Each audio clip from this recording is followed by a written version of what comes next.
할렐루야. 역시 우리나라 사람은 장구 소리를 들으면 어깨가 좀 들썩들썩하죠. 한번 해볼까요? 우리 장구만 치고 한번 어깨를 들썩들썩. 오늘은 먼저 읽어주신 말씀 의지에서 당신은 누가 지켜줍니까?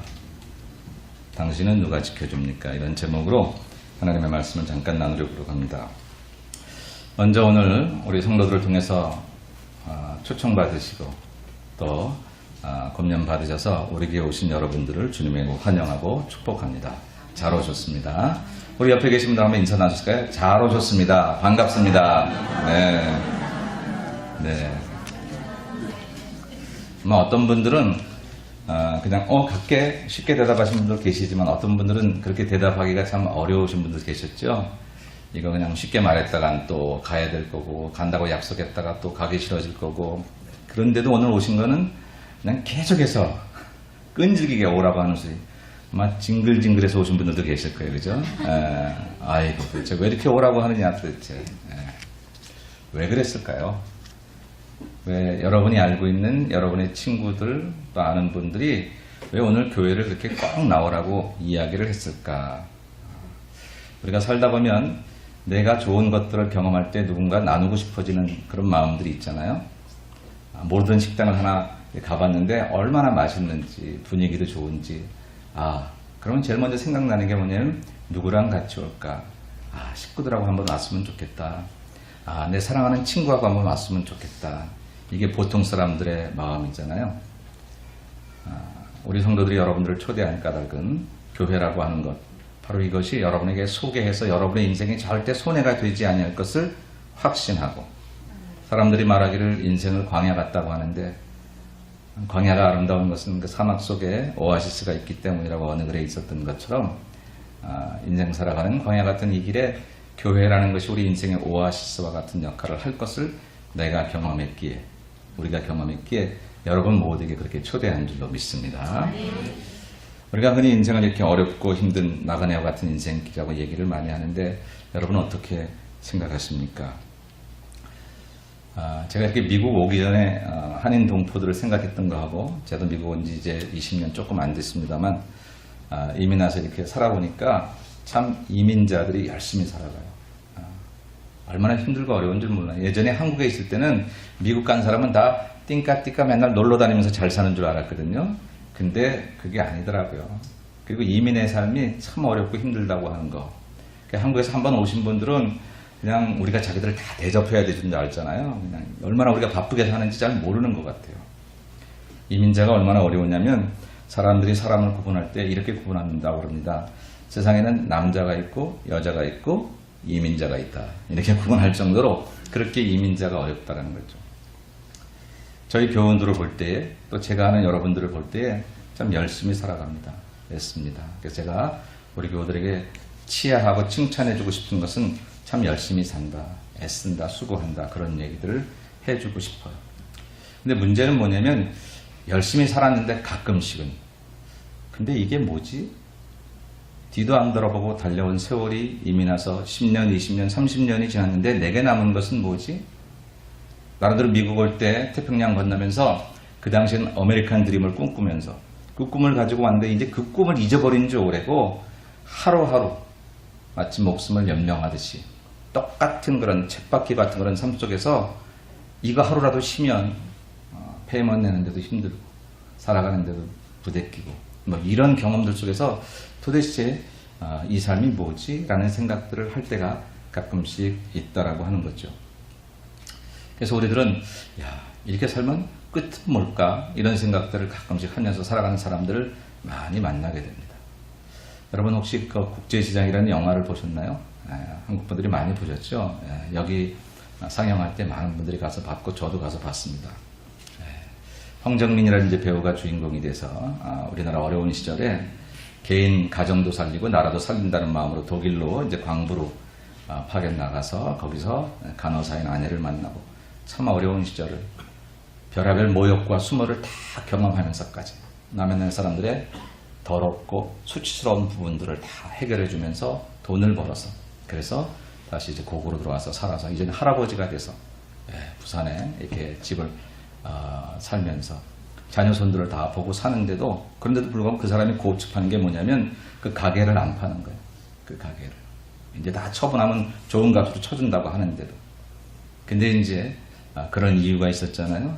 그 이유는 피난 나올 때 이제 자기 여동생과 자기하고 엄마가 오는데, 아버지가 이제 여동생이 없어져서 그걸 찾느라고 자기에게 부탁을 합니다. 너 엄마를 꼭 지키고, 꼭 지키고, 내가 다시 그 가게로 다시 돌아갈 터이니 나를 기다리고 네가 이제는 가장이다. 그런 얘기를 합니다.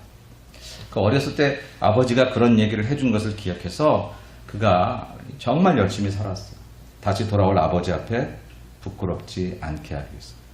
근데 이제 자기가 헤어졌던 아버지보다 훨씬 더 많은 나이가 되고 다시는 이제 아버지가 돌아올 수 없는 때가 된 것을 알고 그 가게를 처분하기로 하고, 그리고 아버지 사진을, 빛바랜 아버지 사진을 보면서 마지막에 하는 말이 그거죠.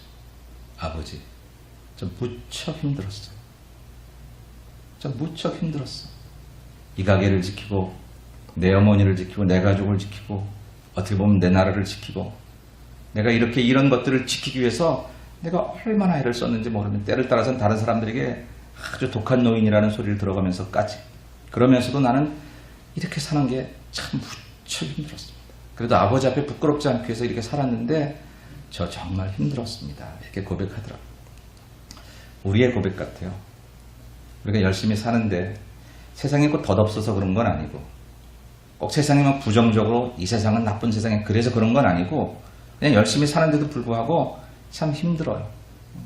어떨 때는 오늘 하루를 지켜내기가 버거울 때 될 것 같은데 다 된 밥이 마치 제가 빠지듯이 안 되는 경우도 수없이 많이 경험했고, 이 정도면 됐다라고 안심하려고 하는데 또 다른 문제가 터지기도 하고, 언제 이 고난이 끝날지, 언제 이 아픔이 끝날지 참 답답하고 안타까운 경우들을 많이 우리가 경험하게 되죠.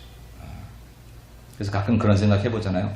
여자분들이 그러면 누가 좀 날 위해서 밥 좀 지어줄 사람만 있으면 내가 좀 살겠다.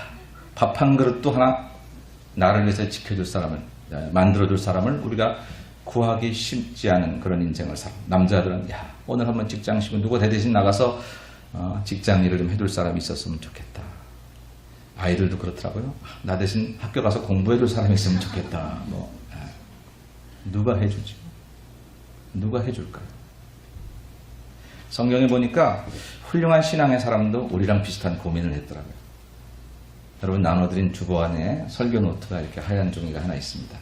거기 보시면 야곱이라는 사람의 고백이 어떻게 사셨습니까? 라는 제목 밑에 창세기 47장 9절의 말씀이 있습니다. 같이 한번 읽어보겠습니다. 야곱이 바로에게 아뢰되 내 나그네 길의 세월이 130년이니이다. 내 나이가 얼마 못되니 우리 조상의 나그네 길이 연조에 미치지 못하나 험악한 세월을 보내었나이다 하고. 아멘. 아주 오래전이니까 사람들이 더 오래 살던 시대에 130년이 길게 사는 세월은 아닌데, 그런데 험악한 세월을 살았다. 험악한 세월을 살았다.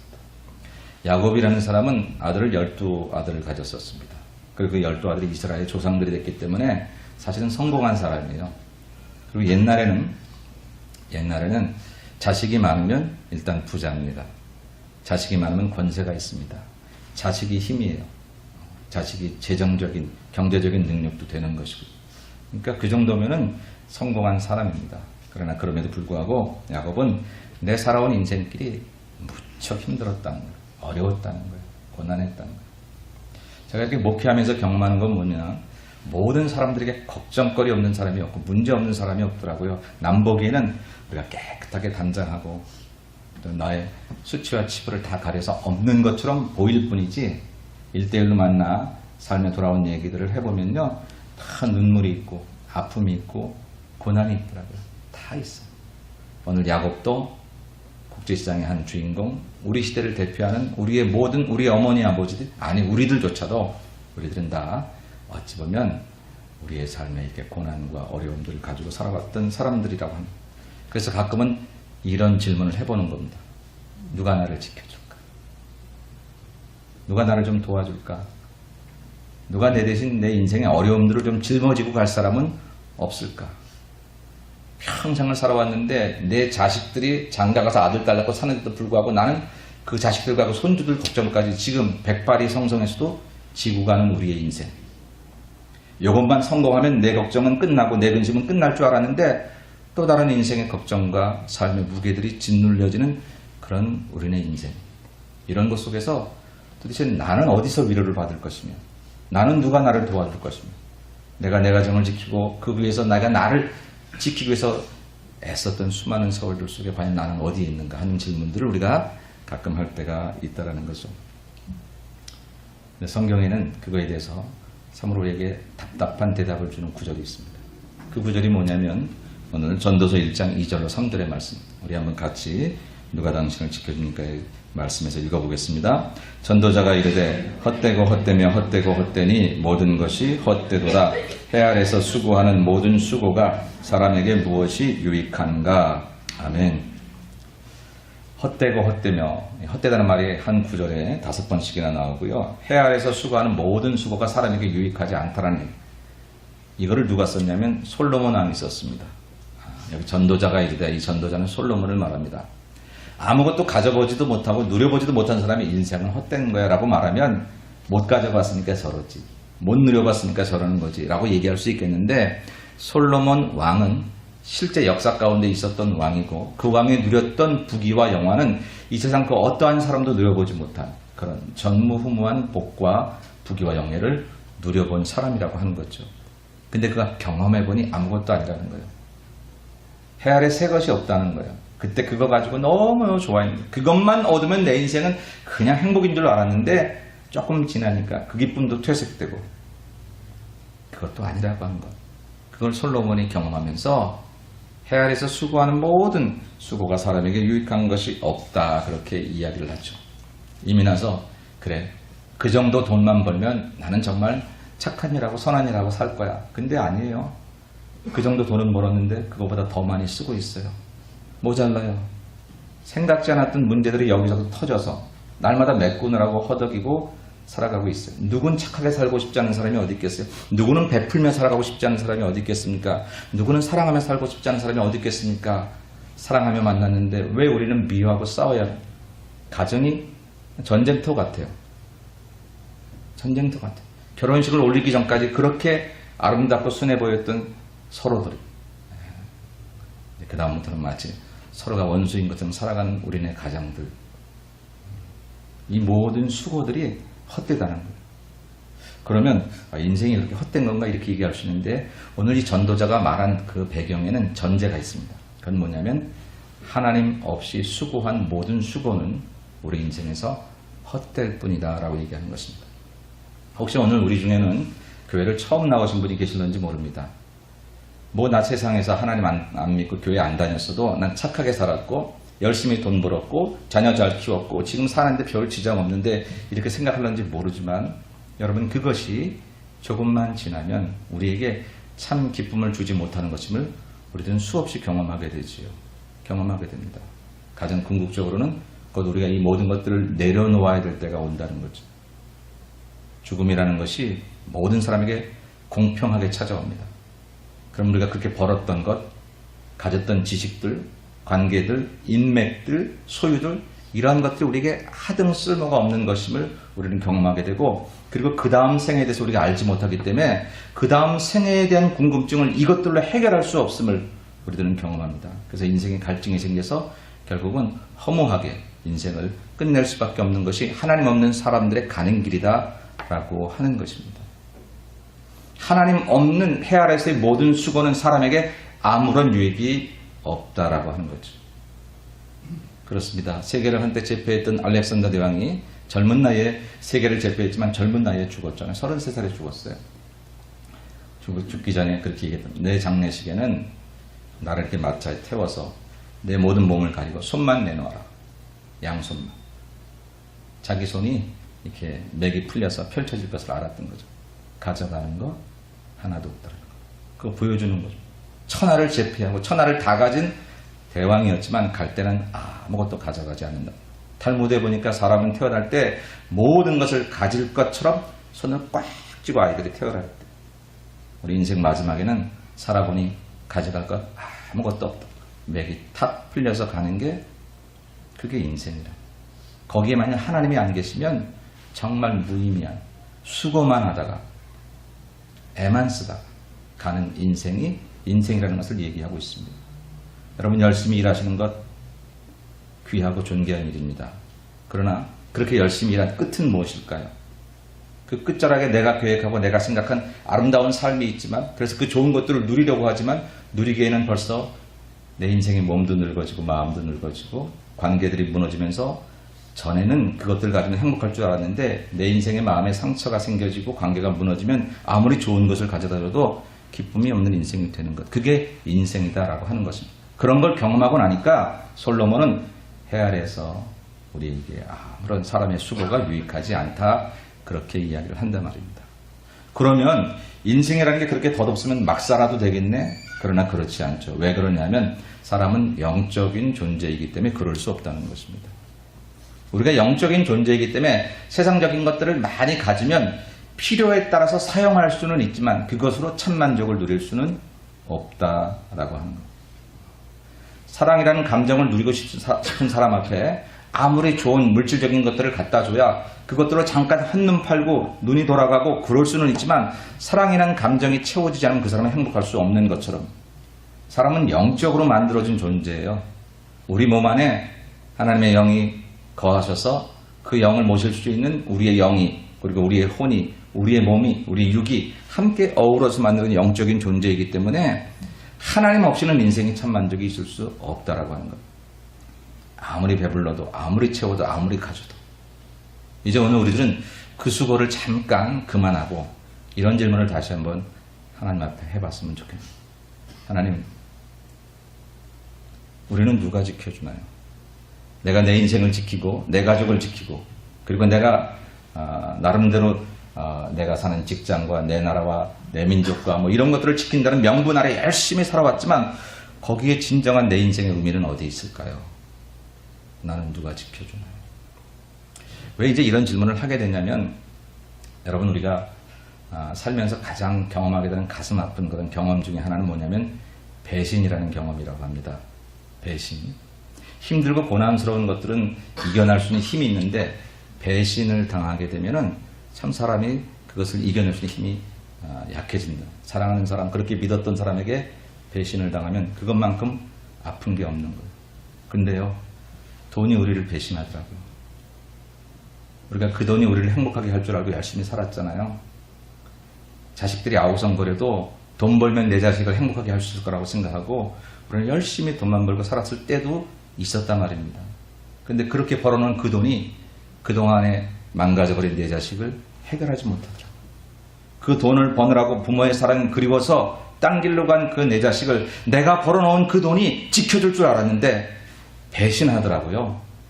믿었던 그 돈이, 믿었던 그 사람이 절대 내 인생에 어떤 부끄러운 일이 생겨도 그 사람만큼은 아니야, 나는 너를 믿어. 무슨 일이 있어도 하늘이 두 쪽이 나는 한이 있어도 나는 너를 믿어줄 거야 라고 말했던 바로 그 사람이 오히려 뒤에서 나를 공격하고 나를 수치스럽게 만들고 나를 욕하는데 선봉장이 돼서 얘기하는 그런 현실에서 겪는 아픔들을 우리들은 많이 겪고 있다라고 하는 것입니다. 조그마한 명예가 주어지면 그 명예로 인해서 내가 내 인생을 모두 가진 것 같고 사람들이 나를 존경할 것 같았는데 그 명예에 조금이라도 오점이 생겨지면 오히려 그 자리가 나에게 큰 부담이 되어서 그게 없었더라면 그냥 사람들이 넘어갈 텐데 아니 저 자리에 있는 사람이 그런 사람이 이럴 수가 있어? 그 명예가 나를 배신하더라고요.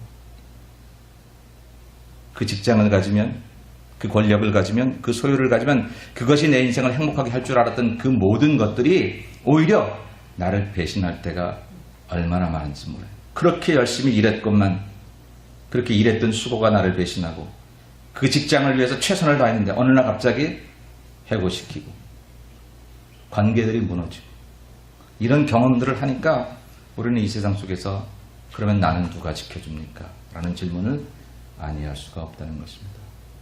사랑하는 여러분, 저는 오늘 처음 오신 분들이나 우리 교우들에게 담대하게 말할 수 있는 것은 인생이 결코 자기 자신을 자기가 지킨다고 생각하는데 그것만큼 어리석은 것은 없다는 것입니다.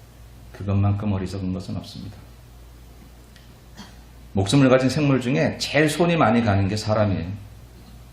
짐승들은요 태어나자마자 벌떡벌떡 일어나서 뛰어다니는데요 사람은 안 그래요. 우리 교회 젊은 사람들이 많아서 아이들 따라다니는 엄마 아빠들을 많이 봐요. 거기 뒤에 더 나이 드신 할아버지 할머니들 따라다니고요. 근데 그렇게 따라다니는 그 따라다님이 평생 가는 거예요. 평생. 손이 그렇게 많이 가요.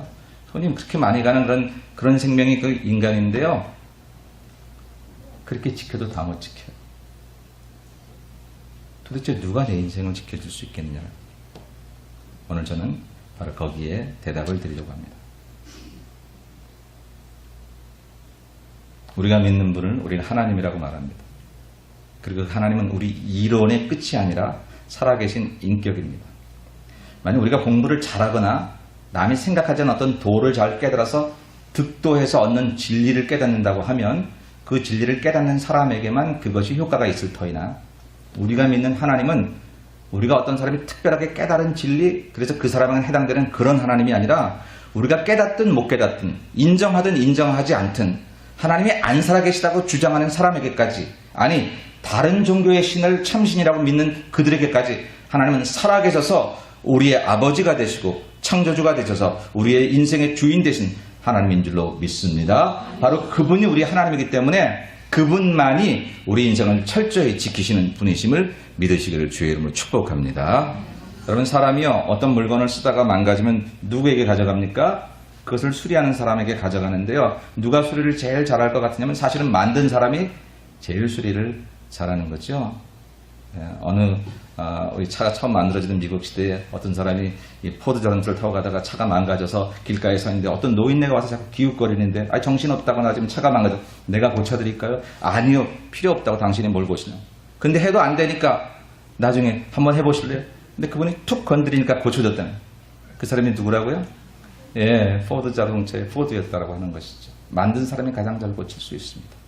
제가 우리 병든 교우들을 위해서 기도할 때 항상 그렇게 기도해요. 하나님, 사람이 쓰던 물건도 고장이 나면 만든 사람이 잘 고치시듯이 당신이 만드신 사랑하는 영혼이 지금 병들었는데 하나님 아시겠사오니 때로 의사들이 발견하지 못하는 부분까지 성령께서 고치시고 발견하셔서 깨끗하게 하옵소서. 그렇게 기도한단 말입니다.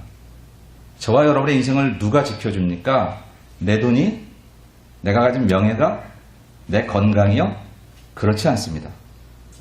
우리를 지으시고 만드신 살아계신 하나님, 우리를 지어놓으시고 세상 가운데 어디서 사는지 관심도 없는, 시계를 만든 사람이 내가 만든 시계가 누가 차고 있는지 모르는 그런 창조주가 아니라 우리를 만드신 그 하나님께서 우리를 한국에 태어나게 하셨지만 언제 비행기를 타고 태평양 건너서 미국에 와서 이 로스앤젤레스 어느 구석구석에 살고 있는지를 정확히 아실 뿐더러 그렇게 함께 살아오셨던 내 하나님, 바로 그분만이 진정 우리의 인생을 지켜주시는 분인 줄로 믿습니다. 저는 오늘 그 하나님 여러분에게 소개하려고 합니다. 여러분 열심히 수고하시고 돈 벌으시고 공부하시고 직장 다니시고 애쓰시는 수고를 하지 않을 것은 아니지만 그것과 더불어서 하나님 없는 그런 모든 수고는 해 아래 아무런 내게 유익이 없다는 것을 기억하셔야 할 것입니다.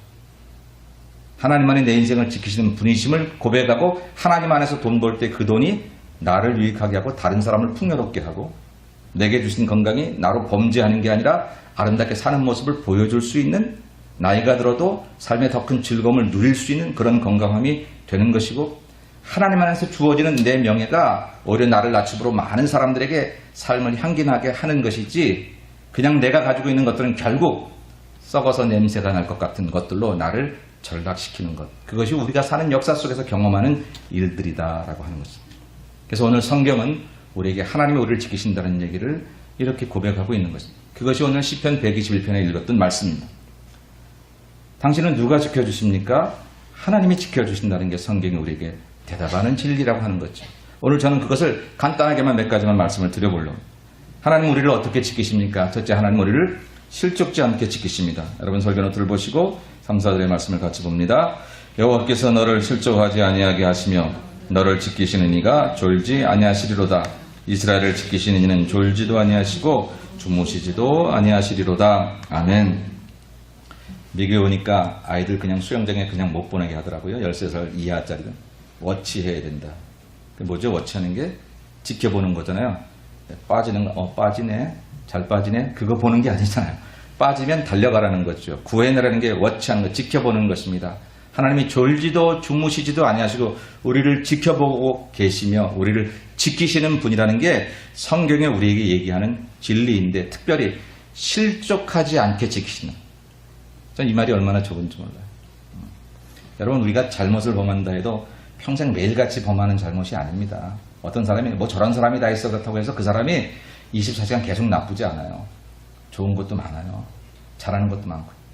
그런데 꼭 실족할 때가 있어요. 꼭 잘 나가다가 끝에 가서 삐뚤어 갈 때가 있어요. 그만하면 됐지. 그런데 그때 넘어질 때가 있더라고요. 그런 부분들은 우리가 감당 못하는 부분이에요. 어느 때 정신을 차리고 이제는 바로 살아야지 아무리 애를 쓰다가도 이제 이 정도면 됐겠다라고 할 때 그때 바로 우리가 넘어질 그때 하나님은 그때 다가오셔서 우리를 실족하지 않게 하신다는 것입니다. 이 말을 다른 말로 바꿔버리면 헛되게 발을 헛디디게 하지 않는다. 그래서 공동번역에는 헛디디게 하지 않으신다 이렇게 말씀을 하셨습니다. 이번에 이 사업에 투자하면 대박 날 거야. 누가 이 사업에 투자하면 망할 거라고 생각해 투자하는 사람이 어디 있겠습니까? 근데 우리가 헛디딘다고요. 이 사람 만나는 게 내 인생의 큰 축복이야. 누가 내 인생에 잘못되기 위해서 그 사람을 만나 결혼하고 그 사람을 만나 파트너하고 그 사람을 만나서 함께 한 팀이 되겠어요? 근데 헛디딜 때가 있더라고요. 어떻게 하시렵니까? 사람들을 다 분석해 보시렵니까? 분석할 능력도 없지만 그럴 재간도 우리에게 없습니다. 오직 우리는 인생을 아시고 우리의 갈 길을 아신 하나님 그분 앞에 우리를 실족하지 않게 하신다고 약속하셨으니 그것을 믿고 그 믿음을 지켜 하나님과 더불어 내 인생을 살아가는 그 믿음대로 살아갈 때에 때를 따라 우리도 모르게 비켜가는 올무가 많고 비켜가는 함정이 많고 사실은 빠졌을 터인데 이미 내게 주신 은혜를 따라서 함정에 빠져서도 구원을 받지만 빠지지 않도록 예방해 주시는 하나님의 놀라운 은혜를 경험하게 되는 것이 지키시는 하나님을 믿고 살아가는 사람들에게 주어진 혜택인 줄로 믿습니다. 사랑하는 여러분, 저는 운전하다 보면 그런 거 많이 경험하거든요. 아마 내가 한 대로만 했으면 벌써 수십 번도 사고가 났을 거예요. 제가요, 우리 교인들이 조금 알지만 운전하다 조금 졸아요. 짝가죠. 야, 우리 집사님 옆에 타가지고 벌써 제 눈이 빨개지기 시작하면 벌써 이제 긴장하고, 네. 그때부터 이제 이쪽은 제 게 아닙니다. 꼬집고 뭐 치고, 어떤 데는 큰 소리가 나오고. 그래도 이 어리석은 인생에 나 안 졸았어 뭐 그럽니다. 돌아보면 수십 번도 사고가 났겠다. 내가 잘해서 사고 안 난 게 아니라 참 고맙게 저 차가 비켜주고 길이 달라지고 수많은 함정과 올무들을 하나님 지켜주시고 그래서 내가 사고 안 났다 하는 고백들을 하게 되는데 비단 이게 어디 이 핸들 이 운전만이겠습니까? 우리 인생길이 그렇죠. 내가 한 말들이 그대로 평가를 받는다면 벌써 수십 명의 사람들을 다 쓰러뜨렸어요. 그래서 하나님 앞에 무지무지 심판받을. 너는 어찌 네 부모에게 그런 말을 하느냐? 너는 어찌 네 낳은 자식에게 그렇게 저주하느냐? 너는 어찌 사랑하라고 붙여놓은 그 사람들에게 그렇게 못된 말을 하느냐? 그래도 하나님이 그 실족지 않도록 우리의 아픔과 우리의 고난 속에서 우리를 돌보아 주셔서 여기까지 왔죠. 저는 믿습니다. 우리는 실수를 안 할 사람들은 아닙니다. 앞으로도 실수할 준비들이, 실수할 내용들이 우리 앞에 있을 것입니다. 수많은 올무와 함정들이 있을 것입니다. 그러나 내가 믿기는 내 하나님이 내 손을 붙잡아 주사 어린 시절 내 어머니 아버지가 그 손을 붙잡으면 무릉동이를 피하도록 힘을 주시기도 하시고 또 평평한 데서는 뛰어가도록 손도 놔주셨다가 또 차가 오면 갑자기 잡으셔서 나를 지켜주셨던 것처럼 우리 하나님께서 우리 인생에 실족지 않도록 때를 따라서는 위로하시고 격려하시다가 때를 따라서는 야단치시고 혼내주시면서까지도 저와 여러분을 실족지 않도록 반드시 지켜주실 줄로 믿습니다. 오늘 그 은혜가 여러분들에게 있기를 소원합니다. 두 번째 하나님 우리를 어떻게 지키시냐면요. 환난에서 지키신다 했습니다. 5절로 7절의 말씀을 같이 보죠. 여호와는 너를 지키시는 이시라. 여호와께서 내 오른쪽에서 내 그늘이 되시나니 낮에 해가 너를 상하게 하지 아니하며 밤의 달도 너를 해하지 아니하리로다. 여호와께서 너를 지켜 모든 환난을 면하게 하시며 또 내 영혼을 지키시리로다. 아멘. 모든 환난을 면하게 하신다. 환난은 안 주리라 하는 얘기는 아니죠. 예수 믿어도 환난이 있더라고요. 어떤 이들은 교회 가면 이제 걱정 의심 없어진데 그러고 왔는데 웬걸 문제가 해결되지 않은 채로 그대로 있습니다. 그러나 여러분 우리 착각하지는 마십시다. 교회를 다녀도 예수를 믿어도 우리에게 주는 고난은 있을 수 있습니다. 그러나 문제는 뭐냐면 고난이 문제가 아니라 고난을 이길 힘이 없는 게 문제잖아요. 짐이 무거운 게 아니라 짐을 지고 갈 수 있는 힘이 없는 게 문제예요. 여러분, 여러분의 인생의 짐을 없애달라고 기도하지 마세요. 나 저 집만 없으면 내가 어쩌다 이런 집으로 시집와서 신우이 얽혀 들리네. 그런 것만 아니었으면. 아니요. 오히려 그 짐을 지고 갈 수 있는 힘이 있으면 그 신우이 얽혀들이 다 내게 영광. 그냥 우리 집에 한 사람 잘 들어와서 우리 며느리 때문에, 우리 언니 때문에, 우리 형수 때문에 우리 집이 살았다고 그렇게 될 거거든요. 저와 여러분의 인생의 짐이 무거운 것은 절대 문제가 되지 않습니다. 환난은 문제가 되는 거 아니에요. 그 환난을 이길 힘이 없는 게 문제인 거죠. 근데 하나님은 그것을 주시겠다고 하는 거예요. 이 환난을 없애지 아니하시고 환난을 이길 수 있는 길을 주시겠다고 약속하신 분이 우리 하나님이시라고 하는 것입니다. 언뜻 생각에 그냥 환난을 알아서 치워주시죠. 근데 그걸 우리에게 도움이 안 돼. 환난을 이기지 못하는 힘을 가지지 못한 사람은 계속해서 또 다른 환난을 만날 때 무너지지만 한번 그 힘을 가진 사람들은 그것을 이길 수 있게 된다라고 하는 것. 그래서 환난을 이기게 하신다. 낮에 해도 우리를 상치 못하고 밤의 달도 우리를 해치 못한다. 이 시편이 나오던 팔레스타인 고대 근동 지역에서의 이 사막 지역은 낮의 해가 사람을 죽이는 해입니다. 낮에 나갔다는 일사병에 걸려 다 죽지요. 이런 낮의 해와 같은 이 해도 우리를 상하지 못하도록, 밤의 달이, 지금은 달이 아름답게만 보이지만 이 달이 아무것도 없던 그런 시대의 그런 황황벌판에서는 달이 사람을 미치게 한다죠. 여러분 영화 같은 거 보면은 무슨 이상한 여우가 나오든지 사람이 변하든지 그런 전설 속에는 해가 나오는 게 아니라 거의 다 달이 나옵니다. 달이 나와요. 루나틱이라는 말이 있습니다. 정신 이상자라는 말이죠. 루나라는 달에서 나온 말입니다. 우리를 유혹하고 우리를 미치게 만드는 우리 인생의 모든 환난에서 우리를 건지신다. 낮에 뜨거운 햇볕과 같은 우리의 핍박과 환난의 어려움과 우리 인생의 삶의 문제에서도 우리를 지키실 뿐더러 우리를 이상하게 잘 가다가 곁길 가게 하고 미혹해 만들고 이렇게 살면 안 되는 건지 알면서도 나도 모르게 그 길에 와 있고 가야 할 자리가 아닌데 가 있고 해야 될 말이 아닌데 하게 되고 나는 원래 그런 사람이 아니었는데 갑자기 분노하게 되고 그런 수많은 유혹들 속에서 하나님은 우리를 지키셔서 우리를 건지시겠다고 약속하신 줄로 믿습니다. 누가 우리 입을 통제할 수 있으며 누가 우리 마음을 통제할 수 있습니까? 교양을 쌓으면요 그렇지 않습니다. 전혀 되지 않습니다.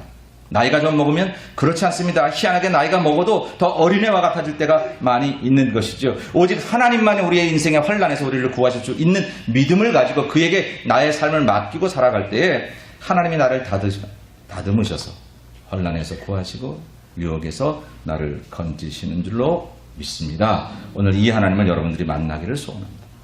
세 번째는요. 하나는 우리 영혼을 지키신다 이렇게 말씀하셨습니다. 7절의 말씀만 같이 보면 여호와께서 너를 지켜 모든 환난을 면하게 하시며 또 내 영혼을 지키시리로다. 아멘. 영혼을 지키신다는 것.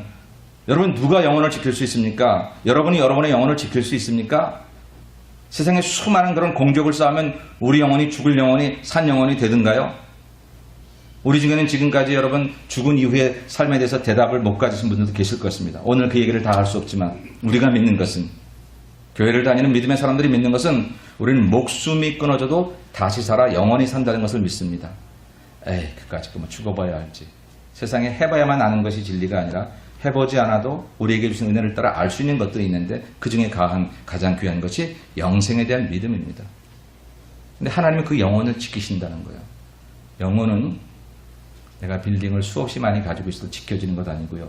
내가 세상에서 착한 사람으로 살아도 지켜지는 것 아니고요. 세상에서 수없이 많은 인맥을 가지고 있어도 지켜지는 것 아니고요. 영혼은 오직 하나님만이 내 영혼을 지켜주시는 것인 줄로 믿습니다. 그래서 교회에 나와서 예수님 믿고 영접하고 예수 이름의 권세를 가지고 죽을 영혼이 산 영혼 되었음을 고백하게 될 때에 우리는 죽음조차도 마치 영생으로 들어가는 그런 대문처럼 열고 들어갈 수 있게 된다라고 하는 것이죠. 하나님은 그것을 보장하십니다. 여러분 세상의 모든 것은 시작이 있고 끝이 있습니다. 시작한 것은 반드시 끝이 있습니다. 그래서 어떠한 고난도요 시작했으면 염려하지 마세요. 끝날 거예요. 지금 너무 힘드세요? 끝날 거예요. 대단한 즐거움을 가지고 막 이렇게 취해 있으세요? 겸손하세요. 끝날 거예요. 근데 그것만 끝나는 게 아니라 우리 인생도 끝날 거예요. 그럼 그 다음엔 어떻게 하죠? 모르시죠? 하나님의 손에 달려 있습니다. 예수 그리스도를 믿고 믿음으로 영접해 하나님을 만나면 그 다음 사후생에는 우리가 만들어가는 것이 아니라 하나님이 예비하신 집에서 선물로 받는 것. 그것이 우리 믿음의 원리다. 그래서 내 영혼을 지키신다라고 말씀하셨다는 것이죠. 끝을 해결한 사람이 지금 사는 동안에 조금 모른다고 뭘 그럴 거예요. 도착지를 알고 있는데 중간에 가는 길 조금 헤매도 갈 수 있잖아요. 우리가 가지고 있는 스마트폰에도 도착지만 딱 주소만 넣으면 가는 길이 다 나와요. 가는 길 몰라도요, 끝을 알면 결국 찾아갈 수 있는 것입니다. 저와 여러분이 하나님이 살아계시고 하나님께서 우리 영혼을 지키신다는 믿음을 가지게 되면 세상 사는 거네, 그거 좀 뺏겨도, 그거 좀 잃어버려도, 그거 남에게 좀 섭섭함을 당하도, 그것 때문에 절대 좌절하거나 낙심하지 않게 돼요. 그것들은 큰 문제가 아니라는 것을 경험하게 되는 것이니까. 필요 없다는 얘기가 아니라, 허무하다는 얘기가 아니라, 그저 세상 사는 동안만 가치 있는 것인데 우리가 영원할 것처럼 가치를 둘 필요가 없다는 것입니다. 정말 중요한 사실은 우리 인생의 마지막이 다가왔을 때에 툴툴 털고 이사하는 기분으로 이제는 새로운 인생을 출발하게 된 믿음, 그것이 필요한데 바로 그것이 오늘 우리를 지키시는 하나님에 대한 믿음이다라고 하는 것이죠. 사랑하는 여러분, 여러분의 영혼은 지금 있는 재물로, 건강으로, 인맥으로, 여러분의 사업 노력으로 지킬 수 없습니다. 오직 하나님만이 우리 영혼을 지키실 수 있습니다. 그래서 믿음이 필요하고 그 믿음을 가질 때에 마지막의 것을 정리해놓고 가는 사람은 지금 어떠한 일이 있어도 우리가 좀 더 큰 마음으로, 넓은 마음으로 인생을 살아갈 수 있는 것입니다. 그래서 우리를 영혼을 지키시는 하나님의 믿음을 가지고 살아가는 사람들이 좀 더 너그러워지고 좀 더 풍요로워지는 삶을 살아갈 수 있는 까닭은 바로 거기에 있는 것이죠. 100도의 더위를 경험한 사람이 90도를 뭘 덥다고 얘기할 수 있겠습니까? 영하 40도의 추위를 경험한 사람은 영하 10도에서도 반팔을 입을런지 모르겠습니다. 마지막을 해결한 사람들, 영혼을 책임져 구원함을 받은 사람들은 지금 사는 문제에 대해서 너무 연연하지 않게 될 수 있습니다. 그렇게 살아갈 때 인생은 살만한 것, 아름다운 것, 복된 것인 줄로 믿습니다. 마지막으로 뿐만 아니라 우리의 출입을 지키신다 말씀하셨습니다. 마지막 말씀 8절의 말씀을 같이 봅니다. 여호와께서 너의 출입을 지금부터 영원까지 지키시리로다. 아멘. 마지막을 해결했는데 마지막을 해결했다고 오늘을 모르면 인생이 또 힘들 거 아닙니까? 그런데 출입, 들어오고 나가는, 우리의 들어오고 나가는 오늘 하루하루의 모든 삶에서 우리가 어디를 가든지 하나님께서 거기에서 우리를 지키시겠다고 약속하셨다라는 것입니다. 우리는 가끔 나 혼자라고 느껴질 때도 있고 가끔 우리는 아무것도 못할 거라고 생각되는 그런 때가 있는데 거기에도 하나님이 먼저 와 계신다는 거죠. 우리의 출입을 지키신 하나님. 그래서 저는 이렇게 얘기합니다. 여러분 오늘 예배를 마치면 식사를 할 것입니다. 그 식탁에 하나님이 먼저 계십니다. 그래서요, 처음 오신 분들은 예배 끝나면 바로 가야지.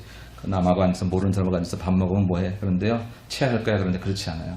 우리의 출입을 지키신 하나님께서 여러분을 가장 아름다운 식탁으로 오늘 초대하신 줄로 믿으시기 바랍니다.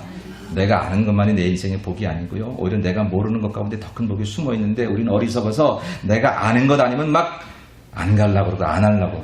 그래서 얼마나 즐거운 것들을 놓치는지 모릅니다. 식사를 마치고 또 다음 시간이 있고 또 이제 집에 돌아가고 그 모든 순간순간에 하나님이 계십니다.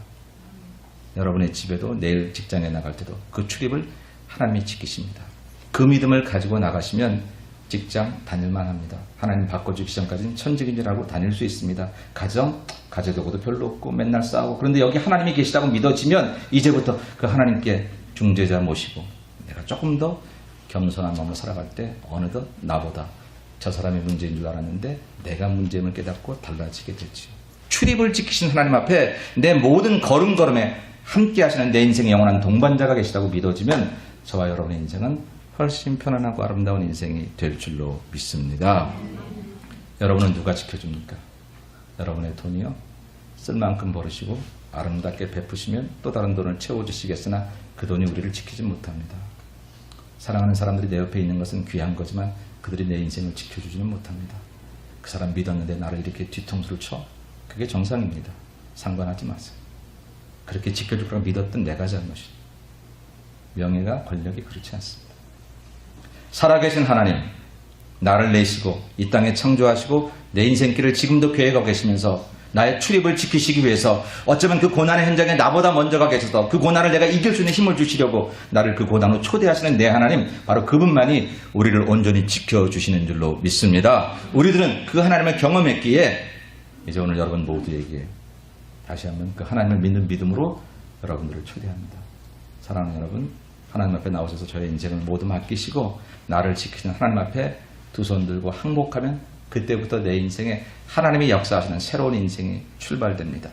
지금의 현실을 부정하지 말고 지금의 상황을 원망하지 마세요. 거기에도 다 하나님의 귀한 축복이 있는데 괜히 상황 원망하고 다른 사람 원망하고 현실 얘기하다가 놓쳐버린 내 인생의 복이 얼마나 많은지 모릅니다. 오늘 다시 위로 계신 하나님을 바라보면서 그 믿음을 가지고 여러분 나를 지키는 하나님을 고백하게 될 때 주 너를 지키리 아무 때나 어디든지 그런 놀라운 은혜를 경험하게 될 것입니다. 이런 은혜가 저와 여러분에게 함께 하시기를 주의 이름으로 간절히 축원합니다. 거룩하신 하나님 감사합니다. 나를 지키느라고 열심히 살았습니다. 내 가정 지키고 내 명예 지키고 내 사랑 지키고 내 물질 지키느라고 살았지만 솔로몬의 말처럼 그 모든 것들이 정말 아침 안개처럼 없어지기도 하고 영원히 내게 첫 만족을 주지 못하는 것을 경험합니다. 하나님만이 내 인생을 온전히 지키시는 분을 믿고 이미 믿었던 사람들은 다시 한 번 더 하나님께 엎드릴 뿐만 아니라 하나님 없이도 살아왔던 우리들 혹시라도 아직 중에 계시면 주여 그들의 마음을 주장하사 내가 너의 보호자이며 내가 너를 낳았고 너는 나의 아들이고 딸이며 내가 너를 지킬 거라고 하는 하나님의 음성을 들을 수 있는 귀가 열려지도록 주여 은혜를 베풀어 주옵소서. 예수님의 이름으로 기도 올리옵나이다. 아멘.